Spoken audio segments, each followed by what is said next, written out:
Dr. Caldwell, I've seen a couple of your videos in the past, and one of them I thought was interesting that you said every cancer can be cured in 2 to 6 weeks. Can you talk a little bit more about that, and what are some of the ways that that's possible? In my experience, every cancer can be cured in 2 to 16 weeks. Some cancers can be cured in minutes because every doctor in the world that's in office for 20 years or longer knows cases of spontaneous healing. There's even a book out called Spontaneous Healing by a guy I really don't like, and just stating that there are cases of spontaneous healing. That means if it's possible, we just have to find a way to access this. That's number one. So we all know about these.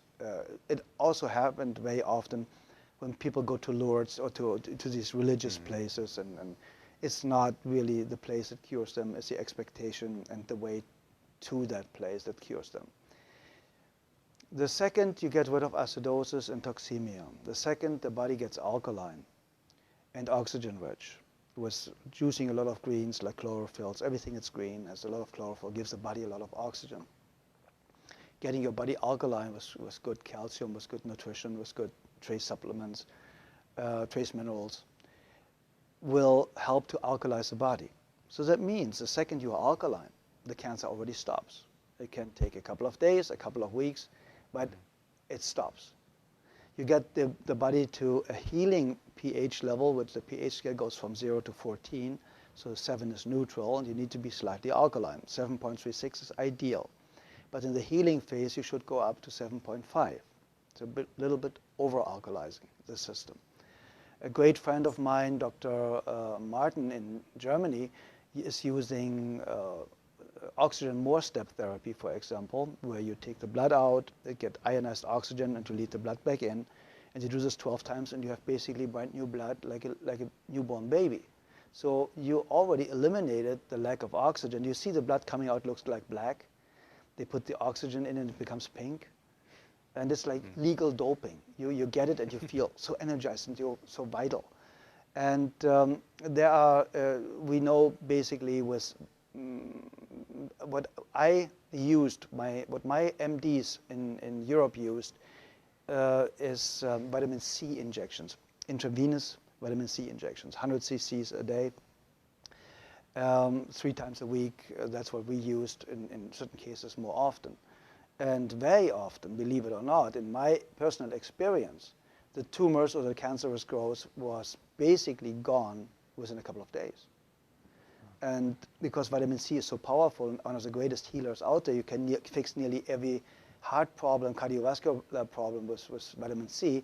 They want to take it off the market. So it's going to become a prescription medication, and then it's synthetic and will not work anymore, like vitamin E.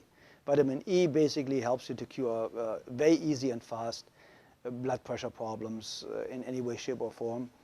That's why they made a study with artificially created vitamin E, chemical created vitamin E. Said, see, it doesn't work. No, of course not. Chemicals don't work. Nature works. If nature creates a problem, nature creates a solution. Very simple and easy. If it didn't exist 100 years ago, you don't need it today. It's very, very simple. And when you want to help somebody to educate themselves, to eliminate his or her own cancer really, really fast, I would basically start instantly with a vegan diet or with a raw food diet. My friend Paul Nissan is one of the greatest raw food chefs. He has fantastic books out there about raw food, so it's accessible for a couple of bucks how to do it. He has free videos all over his website. And I would go instantly on a raw food diet. I would go make sure, if I don't have a very rare kidney disease, to drink a gallon of water a day with half a teaspoon of sea salt in it a day, because we need salt for every body function. We need electricity. And this electricity can only be produced with enough salt, basically. So if you have a lack of salt, you have a blood pressure problem. See, and we're not supposed to have salt, though, too, especially if we have high blood pressure. That's what we're told. Okay, it's the opposite. The problem is they are talking about table salt. Very often, table salt is 1/3 glass, 1/3 sand, and 1/3 salt. So the glass or the sand is scratching the arteries, and they start to bleed. So now cholesterol goes there to stop it from, make you survive, to stop it from bleeding, so that you don't bleed to death internally. So now they say the cholesterol all of a sudden is a cause of the high blood pressure because it narrows the blood ways. And that's completely absurd, because you die of not enough cholesterol. You do not die of too much. There are people with a cholesterol of 600, perfectly healthy, never been sick in their lifetime. So what do you do with a patient in a burn unit? You give them 20 to 25 hard-boiled eggs a day, because they know only cholesterol can rebuild brand new healthy cells really, really fast. Nearly 87% of a cell is built from cholesterol. So where does the new cell potential or foundation come from if you have a lack of cholesterol? Everybody should have at least 250 combined cholesterol. And then they tell you LDL and HDL are good and bad cholesterols. It's not even cholesterol.